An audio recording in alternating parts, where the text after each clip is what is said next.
Haunted बस। रात के करीब 11 बज रहे थे। सड़क पर इक्का दुक्का गाड़ियां चल रही थी। अपनी नाइट शिफ्ट खत्म करके शीला और निकिता बस स्टॉप पर खड़ी थी। आज तो हमें बहुत देर हो गई। पता नहीं घर जाने के लिए हमें कोई साधन मिलेगा भी या नहीं। अगर कोई साधन नहीं मिला तो कहीं रात इसी बस स्टॉप पर ना बितानी पड़े। अपनी काली जुबान बंद कर। जब देखो तब उल्टी बातें ही करती है। अरे कुछ देर रुक जाना, कुछ ना कुछ मिल ही जाएगा। लेकिन काफी देर तक इंतजार करने के बाद भी उन्हें कोई बस नहीं मिलती। धीरे धीरे समय के साथ साथ सड़क पर चलने वाली गाड़ियों का दिखना भी बंद हो जाता है। अरे ये देख, अब तो सड़क पर एक भी गाड़ी नहीं दिख रही। दूर दूर तक गाड़ी और किसी इंसान का नामो निशान नहीं है। एक काम करते हैं, वापस अपने ऑफिस चलते हैं। हम दोनों आज रात वहीं गुजार लेंगे। देख, तुझे अच्छी तरह पता है 10 बजे के बाद चौकीदार ऑफिस के मेन गेट पर ताला लगाकर अपने घर चला जाता है। ऑफिस जाने का कोई फायदा नहीं है। इस सुनसान सड़क को देख मुझे बहुत घबराहट हो रही है। एक काम करना, उसी चौकीदार के घर चलते हैं। वो भी तो परिवार वाला है। हम बेफिक्र होकर आज रात उसके घर पर रुक सकते हैं। अरे पागल, चौकीदार 10 बाई 10 की खोली में रहता है। उसके 4 बच्चे हैं। भला वो हमें अपने घर में कौन सी जगह देगा। अब तू ना ये बेकार की बातें बंद कर और चुपचाप खड़ी रह। शायद कोई लिफ्ट ही मिल जाए। फिर काफी देर इंतजार करने के बाद आखिरकार एक नीले रंग की बस उनके सामने आकर रुकती है। बस का दरवाजा खोल कंडक्टर उन दोनों से कहता है, कहिए कहाँ जाना है आप दोनों को? देखिए मेरी पूरी बस खाली पड़ी है। मैं आप दोनों को आपके ठिकाने पर छोड़ दूंगा। इतना कहकर कंडक्टर मुंह में भरे पान की पिचकारी सड़क पर दे मारता है। निकिता, लोगों का कहना है कि कुछ महीने पहले इसी तरह अंधेरी रात में एक नीली बस के अंदर कुछ बदमाशों ने एक जवान लड़की की हत्या कर दी थी। इस बस का रंग भी नीला है। कहीं ये वही बस तो नहीं? कंडक्टर शीला की बात सुन लेता है और मुस्कुराते हुए कहता है, देखिए मेम साहब, उस घटना के बारे में मैंने भी सुना है। माना कि उस बस का रंग और मेरी बस का रंग एक है, लेकिन दुनिया में नीले रंग की एक ही बस तो नहीं है ना। ये तो सिर्फ एक इत्तेफाक है। देखिए हमारी बस में एक मेम साहब पहले से ही बैठी हैं। चाहे तो अब देख लीजिए। निकिता गर्दन उठाकर देखती है तो बस के पीछे वाले हिस्से में एक लड़की कंबल ओढ़े बैठी हुई थी। सही तो बोल रहे हैं भैया, बस में पहले से एक लड़की बैठी है। चल अब हम भी बैठ जाते हैं।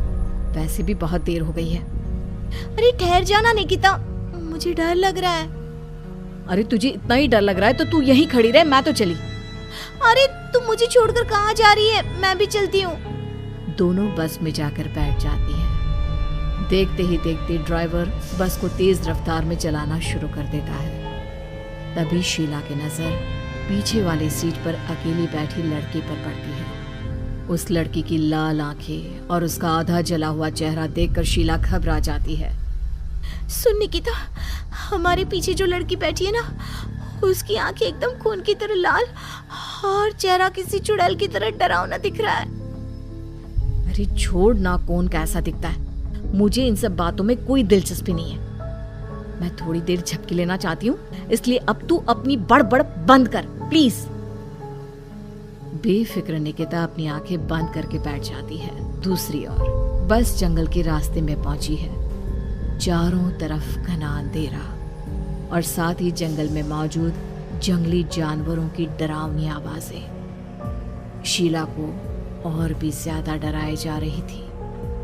थोड़ी ही देर में बस एक बरगद के पेड़ के पास से गुजरती है। तभी अचानक बरगद की डाल पर बैठी एक बिल्ली कूदकर खिड़की के रास्ते शीला की गोद में आ गिरती है। मर गई रे, बचाओ मुझे, कोई बचाओ। शीला के चिल्लाने की वजह से निकिता की आंख खुल जाती है और वो भी घबराकर इधर उधर देखने लगती है। तभी पीछे वाली सीट पर बैठी लड़की उठकर शीला के पास आती है और बिना कुछ कहे उस बिल्ली को शीला की गोद से उठा उसे सहलाते हुए अपनी गोद में लेकर वापस अपनी सीट पर जाकर बैठ जाती है।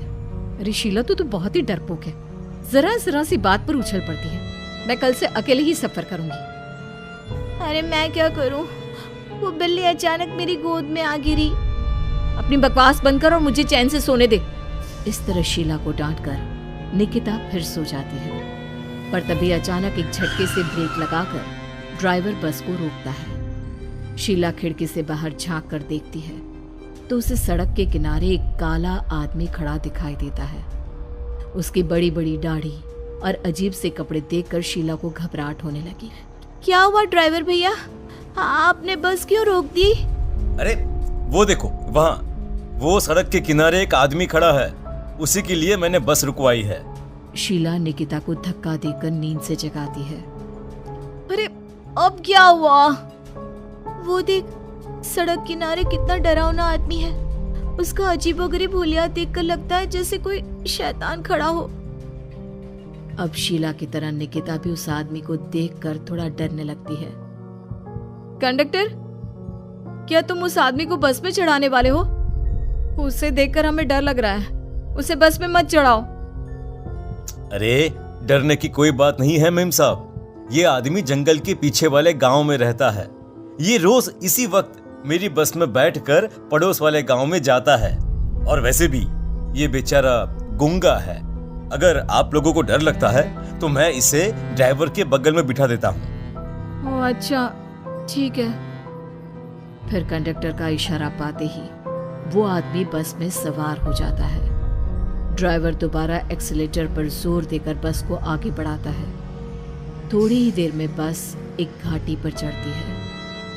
बस के एक तरफ गहरी और डरावनी खाई थी, पर ड्राइवर को इस बात से कोई फर्क पड़ता नजर नहीं आ रहा था। वो लगातार बस की रफ्तार बढ़ाकर बस चलता जा रहा था। ड्राइवर भैया, आप देखते नहीं क्या बगल में इतनी गहरी खाई है?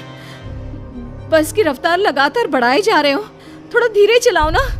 अरे मेम साहब, घबराने की कोई बात नहीं है, ये तो मेरा रोज का काम है। मैं तो यहाँ इसी रफ्तार से बस चलाता हूँ। आप बेफिक्र होकर अपनी सीट पर बैठ जाइए, आपको कुछ नहीं होगा।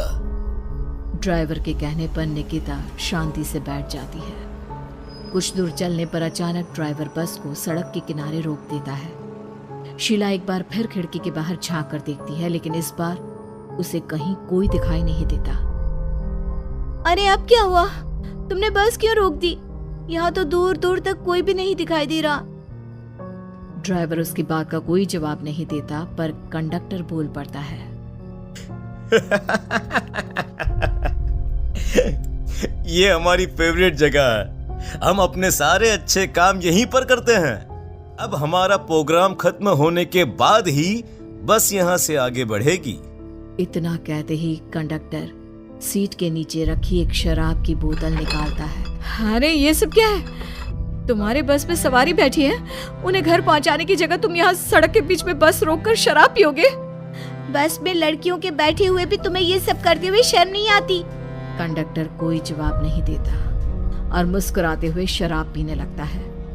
तभी ड्राइवर और दूसरा आदमी भी कंडक्टर के साथ मिलकर शराब पीने लगते हैं। निकिता, मुझे इन तीनों के इरादे कुछ ठीक नहीं लगते। हमने इस बस में बैठकर बहुत बड़ी भूल कर दी। तू घबरा मत, मैं हमेशा अपने पर्स में छोटा सा चाकू रखती हूँ। उसके रहते ये तीनों हमारा कुछ नहीं बिगाड़ पाएंगे। देखो गज्जू भैया, हमारी बस में इस समय 3 जवान लड़कियां बैठी हैं। कहो सबसे पहले किसका शिकार किया जाए? मैं तो कहता हूँ कि सबसे पहले वो जो पीछे अकेले जो बैठी है ना, उसे पकड़ कर लाओ। उसके बाद इन दोनों का प्रोग्राम फिट करेंगे। ठीक है, जैसी तुम्हारी मर्जी। अब वो आदमी पीछे वाली सीट पर बैठी लड़की के पास पहुंचकर उसका हाथ पकड़ लेता है, लेकिन तभी अचानक उस लड़की की आंखें जरूरत से ज्यादा बड़ी और लाल होने लगती है। उसका चेहरा गुस्से से लाल और उसके मुंह से नुकीले दांत दिखने लगते हैं। अरे ये क्या? ये लड़की अचानक इतनी खतरनाक कैसे बन रही है? इतने में वो लड़की उस आदमी को उठाकर वहीं सीट पर पटक देती है। मुझे हाथ लगाएगा, तेरी इतनी हिम्मत! जोर से चीखते हुए वो लड़की उस आदमी पर हमला कर देती है और पल भर में ही उस आदमी का काम तमाम हो जाता है। ये देख ड्राइवर और कंडक्टर के होश उड़ जाते हैं। इतने में ड्राइवर अपनी जान बचाने के लिए तुरंत बस से बाहर कूद जाता है। पर तभी बस के पीछे की तरफ से तेजी से आ रहा एक ट्रक उसे कुचल कर चला जाता है। एक ही पल में अपने दोनों साथियों की मौत देख अब कंडक्टर के हाथ पैर कांपने लगते हैं। ये सब देख निकिता और शीला के भी होश उड़ जाते हैं। वो चुपचाप अपनी सीट पर ही छुप कर बैठी रहती हैं। अरे अरे कौन हो तुम और तुम इतनी भयानक कैसे बन गई? अब वो लड़की गुस्से में गुर्राते हुए कंडक्टर का गला पकड़ लेती है। इतनी जल्दी मुझे भूल गए? कुछ महीनों पहले तुम तीनों ने बड़ी बेरहमी से मेरी हत्या की थी और फिर शहर छोड़कर भाग गए। कई दिनों से मैं तुम तीनों के इंतजार में भटक रही थी। आज जाकर मेरा बदला पूरा होगा। अब तू भी अपने साथियों की तरह जहन्नम पहुंच जाएगा। अब वो लड़की कंडक्टर को उठाकर बस के पास मौजूद खाई में फेंक देती है। कंडक्टर एक बड़े पत्थर से जा टकराता है और उसकी भी मृत्यु हो जाती है। दूसरी तरफ ये सारा नजारा देख शीला और निकिता बेहोश हो जाती है। अगली सुबह जब उन दोनों को होश आता है तो वो अपने आप को एक सरकारी अस्पताल में पाती है।